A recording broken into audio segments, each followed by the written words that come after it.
wali go be YouTube. Don't not get one way. What's not take wicked way, yana? Uta mi no sunu. Uta. Gwe mi no sunu.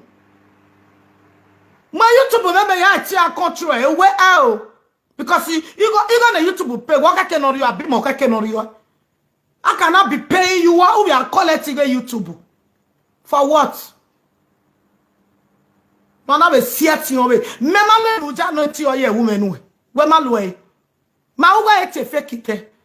We ma ti me ni aneru nu e. Ge polygamous so ake biewe. So e fake ki una we ni aneru nu e. Te mi no sunu o. Aba ma owe. We ma ta ya mu ne kesi we. Te mi no sunu e no si azoni ma. Igwigi ikwe no control YouTube me. Mo YouTube me. Ugukwe. Ge YouTube we no. Na wogi ya we. Ugwe ni dojo. Ina we de. Simple. Ugwe millions ni memuwe. Ni muwe. Bari vie God of it. Wanya. Why millions wa we? Why millions wa we? Mo pa millions we YouTube wa. It's not fair. Oh, the sieti away. Where when a man in area dark boy, no, my do settle. I mean, back when I walk behind me, Robbie Jory. That's your boy. Take time. My ways you then at Bama wa. Ni maeke gwa. My ways you then me call you with that way on our block here. Block a YouTube or block a page or me tam we want dia. Emi ni mo weba. Ikbe uji 1 million music una mi 700. Ona emi ni mo weba. Umata ma YouTube pay. Okay, kehire na do mu weba. Ona emi ni mo weba. Debi no reba. Ona emi ni mo weba. Okay, mo emi na me ni tobo mi a control ugukwe. They will not see us on in my way. Ungrateful you might be. Are you crazy? They record him and who me here. My work back them and no work beer.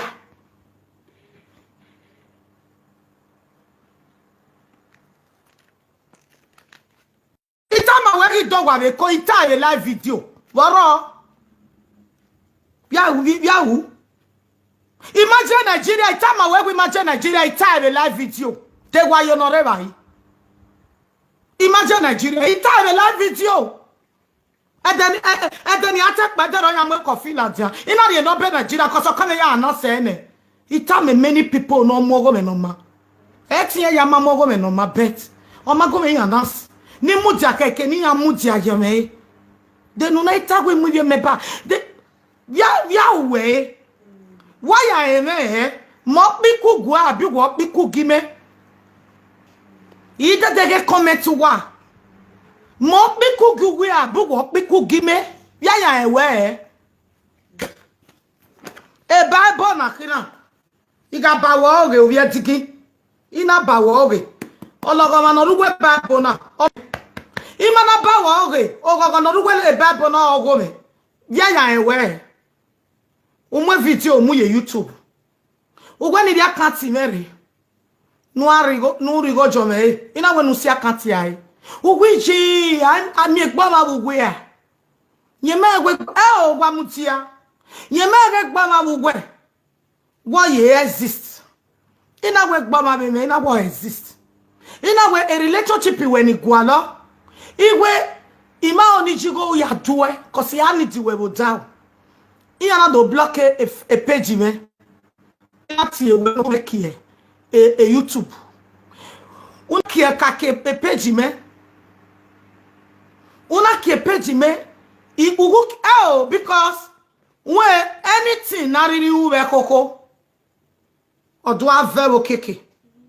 Ima de gwal anything we akwa ira do we. Ona ma a secret oga imo e. Ima gwalo. So ikate mi no sunu ne.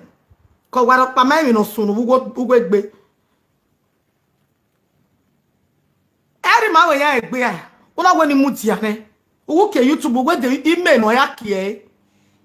Okay ke ru ugwo ibe nya YouTube. ona gumi a control YouTube itogia 3 months oya gumi control YouTube o ma mi rego i ga ba wa oge nu we to gbe me nera bi ju enore ibi ni aso me popo una oyire to pa wa calling me ogu ye Nigeria o we ugu setting ga gumi control YouTube aro eva wona lele wo pe awo ko leader keke di other boy ma eyan a leader pa mi be Facebook uwe ya ga pay go ni 100,000 ina woma ya ga pay go ni ya pay ina wo ga gbe bi ke ina mi 100,000 we egeni me ma mi ma ri bi me ba we ro no e ti go mi a control ina me ma go e Nigeria ye wa je ye dedere London yere Nigeria ye je bi tami me wi yere Nigeria ina mune ire ya control YouTube me igo no ga le YouTube re marie 1 naira awe 1 naira we la elatia eri ma ya ro ina pay 100,000 so ije emeso imeyo ni ga sunu je ma no ga tama me bujure iya pay ya be YouTube imajachi o ire dokpa ina mi YouTube o ma boni tawe la aproko e gage video me we 1 naira ya be ri eme o se me ya ma o bi ala me po la wo na gba je yan pay YouTube we woman na go te gbe me yan na ina be tama awo re no iti eme ni tana wa be ya ni kata di fin abai de mi ni we de mi o pa ni we via we where me ke no mana pay go je copyright ya tamame je ke no mana pay go una me $700 temata wo mana gweze mata nu ke mu ma bu egbe mewa ya ban o di onugu me ni wo mana ri la ti o ga won me wo mi ogoko wo mana vi odio ni la dia o ga won me iyeke wa ga uge eke agbo ike ana wa ga wewe e bible daji na wo mana vi odio ni la dia mi ege wege no gbinwe uzuo oni na gbera ba uwo moto na bat o ma metikiye ina munovie me ba me o ti o da fe wa ke no tata one of Paris ona go edo almost 6 million when it is percentage which is 200,000 ina we no see why o ma da here iba wo here vosi enu na gbavo me bia we wonya YouTube a wonya YouTube wonya do o ma no di ungrateful ige YouTube ni do to we wa collect we mana me 100,000 da me damn I am a $1,000 or now draw something to do me. In a send the receipt. In a one image the audio women. The record the women or for WhatsApp. In a no, in a way, in a send the way a receipt now. I manage. Away YouTube or collect only $60 only me we now $100 something instead of money yao because administrative move imana J school when we J school ime nwa sewe cause enwan we me enwan ya mu ma o we me e ma ya nu ga mu video yen ya ma e banya do ala YouTube na after how many years ugbiyan yeke take time Ian in way YouTube. Ina sending ya the receipt because in my own. Ina la wo water me go. Imagine ya there because of money not any. Ya na you go na one nya. Ina go baby tie. Ina we go na ya we mo nya. Ogwo ge na ona so agwo wo no why mo ma na ogwo. Ina a problem here.